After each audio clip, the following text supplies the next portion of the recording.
జనవరి 26వ తేదీన పెద్ద ఎత్తున ఢిల్లీలో బాంబ్ బ్లాస్ట్లకు పూర్తిగా కూడా వారు ప్లాన్ చేసినట్టు తెలుస్తుంది. అందులో భాగంగానే నిన్న ఎవరైతే ఉమర్ అహ్మద్ మొన్న కార్ బాంబ్ బెలూలో చనిపోయారో, ఆత్మాహుతి దాడి చేసుకున్నాడో అతను పూర్తిగా కూడా దాదాపు ఎర్రకోట పరిసర ప్రాంతాల్లో ఈ 2 ఏళ్ల నుంచి కూడా అనేక రోజుల పాటు అక్కడే తిరగడం, అక్కడే రెక్కి నిర్వహించడం, ఏ విధంగా అక్కడ పూర్తిగా బాంబ్ బెలూలకు సంబంధించిన అంశాలు ఏ విధంగా పూర్తిగా ఈ కార్యాచరణ రూపొందించాలనే కోణంలో కూడా దాదాపు అక్కడే తిరిగారు.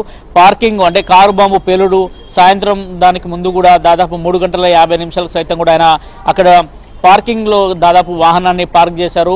ఆ వాహనాన్ని పార్క్ చేసిన అనంతరం నేరుగా 6 గంటల 48 నిమిషాల సమయంలో నేరుగా సిగ్నల్ వద్దకు తీసుకొచ్చారు. రెడ్ ఫోర్ట్ ముందుగా మెట్రో స్టేషన్ గేట్ నెంబర్ 1 దగ్గర ఒక్కసారిగా రెడ్ సిగ్నల్ పడగానే కారుని ఆపి అక్కడే బ్లాస్ట్ ప్లాన్ చేసినట్టు కూడా స్పష్టంగా తెలుస్తుంది. అదేవిధంగా ఇక ఆయనకు సంబంధించి తాజాగా కాసేపటి క్రితమే ఢిల్లీ పోలీసులు అంతటా కూడా దాదాపు అటు హర్యానా కావచ్చు, ఉత్తరప్రదేశ్ కావచ్చు, పంజాబ్ కావచ్చు, ఈ 4 రాష్ట్రాలకు సంబంధించిన ఉగ్రకుట్రలకు ఉగ్రకుట్రలు ఎవరెవరు పాల్గొంటున్నారు, దాదాపు ఎవరెవరు ఇందులో ఇన్వాల్వ్ అయిన కోణంలో కూడా విచారణ వేగవంతం చేస్తున్నారు. అయితే ఉమర్ అహ్మద్ కి సంబంధించి దాదాపు ఒక రెడ్ ఈకో స్పోర్ట్స్ కార్ ని కూడా పోలీసులు గుర్తించినట్టు తెలుస్తుంది. దాదాపు మొన్న హుండై కార్ కు సంబంధించి మొత్తం 3గురితో చర్చించారు. 3గురిలో ఒకరు ఉమర్ అహ్మద్ అయితే మరో 2 ఎవరైనా కోణంలో కూడా ఇప్పటికే పోలీసులు విచారణ చేపట్టారు. జమ్మూ కాశ్మీర్ లో తాజాగా ఈ రోజు ఉదయం నుంచి కూడా సెర్చ్ ఆపరేషన్స్ కొనసాగుతున్నాయి. అక్కడ కూడా ఉమర్ అహ్మద్ యొక్క నివాసం పైన వారి కుటుంబ సభ్యులను కూడా డిటైన్ చేశారు. అందులో వారికి సంబంధించిన DNA టెస్టులు కూడా నిర్వహిస్తున్నారు. ఎందుకంటే ఢిల్లీలో కార్ బ్లాస్ట్ లో చనిపోయింది ఉమర్ అహ్మద్ లేదంటే ఇంకెవరైనా ఉన్నారా అనే కోణంలో కూడా పోలీసులు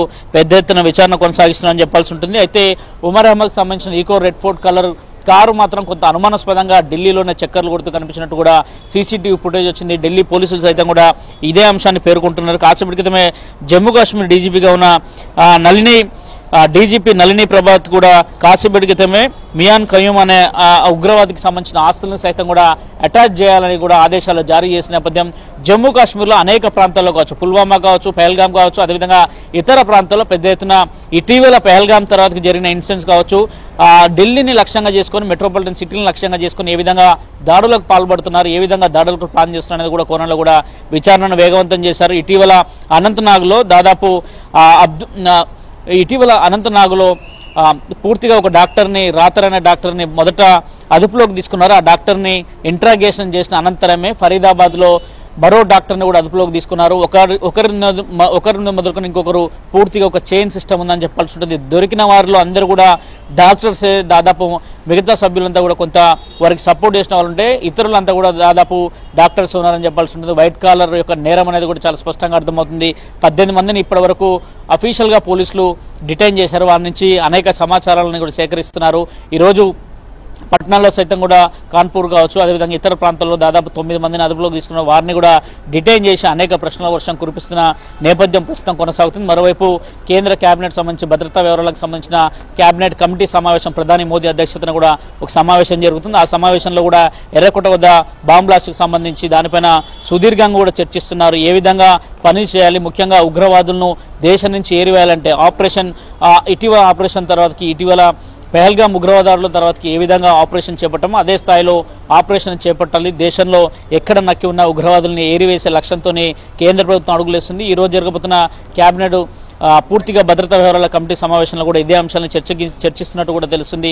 కేంద్ర హోంమంత్రి అమిత్ షా సైతం కూడా స్పాట్కి అదే రోజే 2 గంటల్లోనే కేవలం వెళ్ళి నేరుగా అక్కడ ఉన్న పరిసర ప్రాంతాలను పరిశీలించడంతో పాటు ఐబీ అధికారులతో మాట్లాడడం జరిగింది. నిరంతరం ఎప్పటికప్పుడు మానిటరింగ్ చేస్తున్నారు. ప్రధాని మోదీ భూటాన్ పర్యటన ముగించుకొని నేరుగా ఢిల్లీ వచ్చి ఆయన ఎల్ఎన్జేపీ హాస్పిటల్లో ఉన్న ఎవరైతే క్షతగాత్రులు ఉన్నారో వారి కుటుంబ సభ్యులను పరామర్శించడం, వారికి ధైర్యం చెప్పడంతో పాటు ముఖ్యంగా వీటికి పాల్పడుతున్న వారందరినీ కూడా ఖచ్చితంగా న్యాయస్థానం ముఖ్యంగా పనిష్ చేస్తామనే అంశాన్ని చాలా స్పష్టంగా ప్రధాని అనేక వేదికల మీద చెప్తున్నారు. భూటాన్ పర్యటన సందర్భంగా కూడా ఇదే అంశాన్ని చెప్తున్నారు. ఒక దిగ్భ్రాంతికి లోన్ చేసిందని ఈ అంశాన్ని చెప్తున్నారు. ఒకరు కాదు, ఇద్దరు కాదు, ఏకంగా 12 మంది ఇప్పుడు అధికారికంగా మృతి చెందడం జరిగింది. మరి కొంతమంది క్షతగాత్రులు ఇప్పటికే ఎల్ఎన్జేపీ హాస్పిటల్లో చికిత్స పొందుతున్నారు. జమ్మూ కాశ్మీర్ పరిసర ప్రాంతాలు అంతటా కూడా ఎప్పటికప్పుడు పూర్తిగా కూడా అనేక భద్రతా చర్యలు చేపడుతున్నారు. అక్కడ కూడా ఇక్కడికి సంబంధించిన వారు ఐసీసీ ఉగ్రవాదులకు సంబంధించిన కుటుంబ సభ్యులు కావచ్చు, జైష్ మహమ్మద్ సంబంధించిన ఉగ్రవాదులకు సంబంధించిన వారి కుటుంబ సభ్యులు కావచ్చు, వారికి సహకరిస్తున్న వారు కావచ్చు, మరికొంతమందిని కూడా డిటైన్ చేసే దిశగా కూడా పోలీసులు అడుగులు వేస్తున్నారు. దేశవ్యాప్తంగా కూడా అనేక చర్యలు చెప్తున్నారు. అన్ని రాష్ట్రాలు కొంత అలర్ట్ కూడా జారీ చేశారని చెప్పాలి. ప్రధాన ప్లేసులు కావచ్చు, ముఖ్యంగా ఢిల్లీలోని పర్యాటక ప్రాంతాలన్నింటిలో కూడా ఇప్పటికే పోలీస్ సిబ్బందిని పెంచడంతో పాటు సిఆర్పీఎఫ్ సంబంధించిన బలగాలను సైతం కూడా ఇతర ప్రాంతాల్లో మోహరించారు. ప్రస్తుతం ఎర్రకోట పరిసర ప్రాంతాల్లో ఎక్కడ కూడా షాపుల్ని ఓపెన్ చేయకుండా అనుమతి ఇవ్వలేదని కూడా చాలా స్పష్టంగా అర్థమవుతుంది. ఎందుకంటే ఘటన జరిగింది, కేంద్ర ప్రభుత్వం అత్యంత సీరియస్గా ఈ అంశాన్ని తీసుకుంది. దేశవ్యాప్తంగా అనేక మంది ఉగ్రవాదుల్ని వరుసగా అరెస్టులు చేసుకుంటూ వస్తున్నారు.